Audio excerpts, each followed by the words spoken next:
Merci d'avoir choisi France 24 pour vous informer sur le monde. L'AIEA confirme qu'un atelier de production de centrifugeuses a été touché à Ispahan.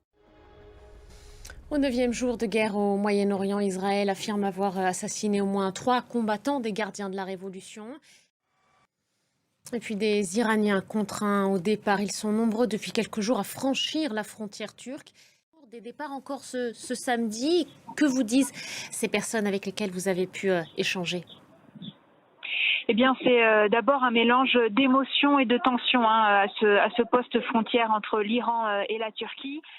Merci beaucoup, Jenna. Jenna Lebrun, envoyée spéciale de France 24 à Vannes, tout près d'un des points de passage post-frontière empruntés par ces Iraniens contraints donc au départ. Gauthier, on vient d'écouter ensemble à l'instant le récit de Jenna, ces témoignages qu'elle nous livre de ces Iraniens qui font désormais le choix parfois douloureux de partir.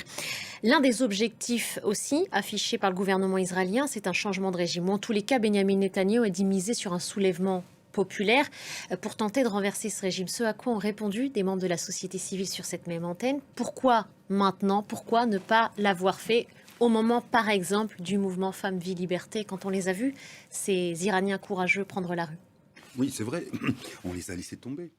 Merci beaucoup Gauthier, merci pour ces éléments de compréhension et cette analyse. L'actualité en France maintenant et ce coup de chaud sur l'ensemble du territoire, on suffoque déjà au premier jour de l'été. Il fera sans doute un peu plus frais ce soir, en tous les cas on l'espère, pour la fête de la musique.